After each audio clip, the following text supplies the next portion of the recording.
What does Paul Tudor Jones, one of the world's most successful hedge fund managers of all time, net worth over $5 billion, and Jaime Dimon, the head of JP Morgan, one of the world's largest banks, trillions of dollars in assets, what do these two have in common, these titans of the finance industry? What do they have in common? They are both worried about higher inflation leading to higher rates and the repercussions for asset prices around the world, particularly U.S. securities. What are the secondary effects of Federal Reserve policy? Paul Tudor Jones goes so far as to call this current market setup batshit crazy, and honestly, I agree with him. And the reasons strike me as pretty obvious why. The first reason is you're looking at equity valuations that are near record highs.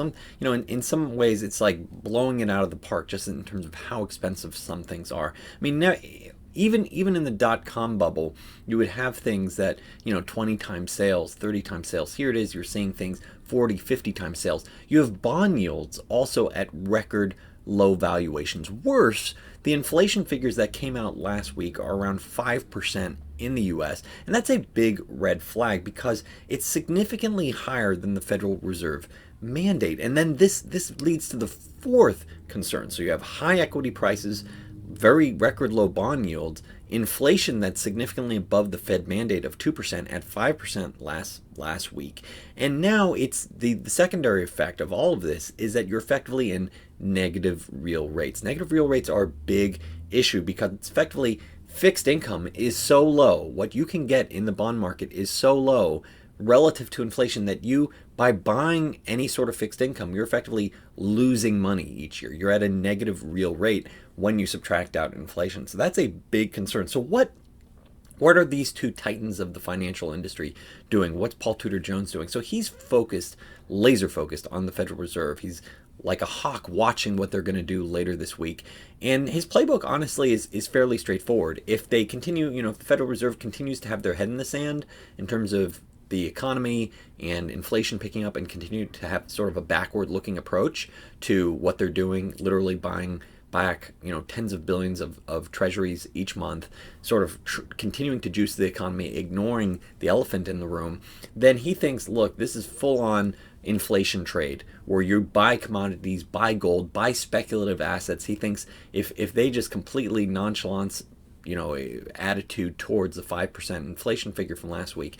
He thinks buy speculative assets, the NASDAQ could rip, 20% higher shortly afterwards. He'll consider buying more Bitcoin. He's also, he does track the price action for these types of things, and that does affect whether or not he wants to get involved. And so seeing the recent price action of Bitcoin, he's a little less interested. And he'll probably foreign-based foreign securities also get a bit higher just because they're international and different currency exposure. Now, if the Fed takes inflation seriously, what you could expect to see is a potential temper tantrum where rates potentially effectively shoot higher because the Federal Reserve says, hey, we're going to stop effectively this QE each month, and the stock market corrects because you see higher rates. And so that would be that hit to growth stocks and growth securities and the stock market in general. That said, it may not be the end of the rally. So what does Jaime Dimon and JP Morgan, with JP Morgan, what are they doing? So you've heard the perspective of Paul Tudor Jones. What about Jaime Dimon in terms of this in institution and its impact on the markets? They're stockpiling cash, which is really a weird angle. He talks about stockpiling $500 billion of cash on their balance sheet. And you say, well, wait a second, if inflation's picking up, why are they stockpiling cash? That doesn't make sense. And the answer actually strikes me as, once again, pretty straightforward and makes sense when you consider secondary effects. You always have to have second level thinking when you're considering the markets. And so he expects with higher inflation, it ultimately leads to a reset of higher rates. And with higher rates, that means bond prices that currently yield very little. If rates go higher, that means the bonds effectively go lower. The prices are lower, so you get an opportunity to buy more in the future at better rates. What happens in the stock market? Oh, once again, if rates reset, then you're able to buy stocks based on a now updated valuation of higher rates. And that higher rates does mean, once again, as Paul Tudor Jones talked about, this temper tantrum, lower stock prices. So a lot of people, there's this misperception that stocks are always a great hedge against inflation. That's sort of true, not at first. You always have to have that sort of reset in terms of, well, how are stocks being priced currently? What interest rates, what valuations are they currently being priced on? Only after that reset could stocks be a potentially attractive hedge against inflation. It also depends on the type of stock. Is it a cyclical play? Is it a company that has pricing power that can raise prices in excess of inflation each year? Is it a company that doesn't have pricing power? These things are key elements. So how am I considering investing in these wacky times? The approach really doesn't change.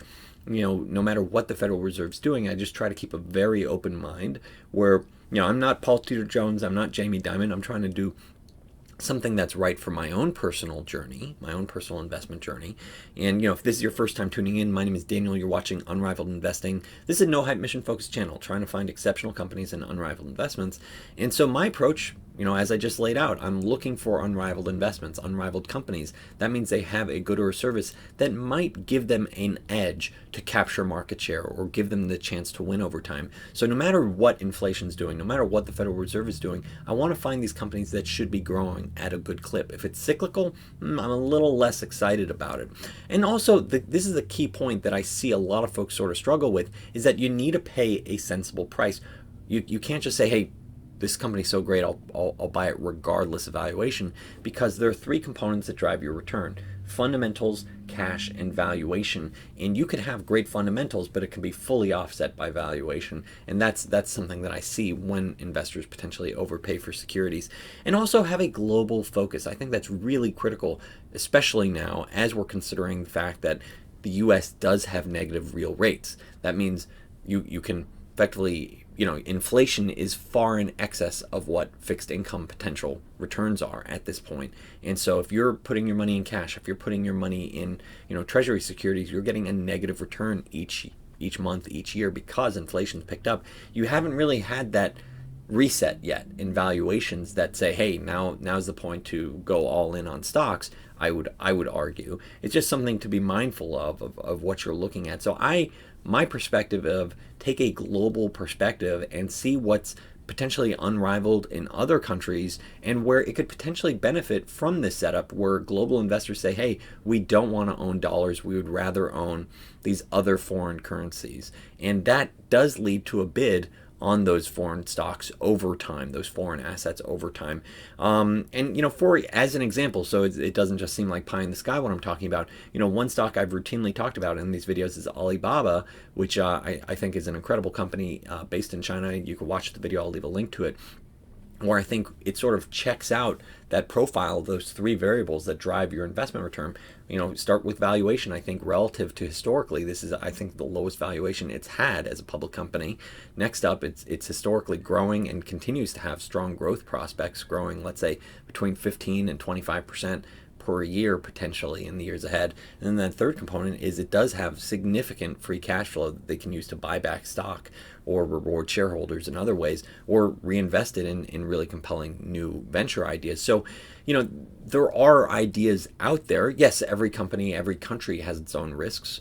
China certainly has risks with the Chinese Communist Party, and you sort of have to factor that in when you consider portfolio allocation. I'm not saying go all in on Chinese stocks, but I am making a point that I think Alibaba is attractive. And if you want to hear more about my personal investment journey, go to unrivaledinvesting.com, click on Journey. First week of the month, I call out my full portfolio, call out the top holdings, the reason why, and then during the month, I call out at least one potential multi-bagger during the month. That's at unrivaledinvesting.com. Click on Journey. If you enjoyed this video talking about Paul Tudor Jones and how Jaime Dimon are kind of worried and laser focused on the Federal Reserve, looking at how inflation and higher rates could affect all types of asset prices, please make a point of subscribing. If you're already a subscriber, I do appreciate that thumbs up. Thanks so much for watching.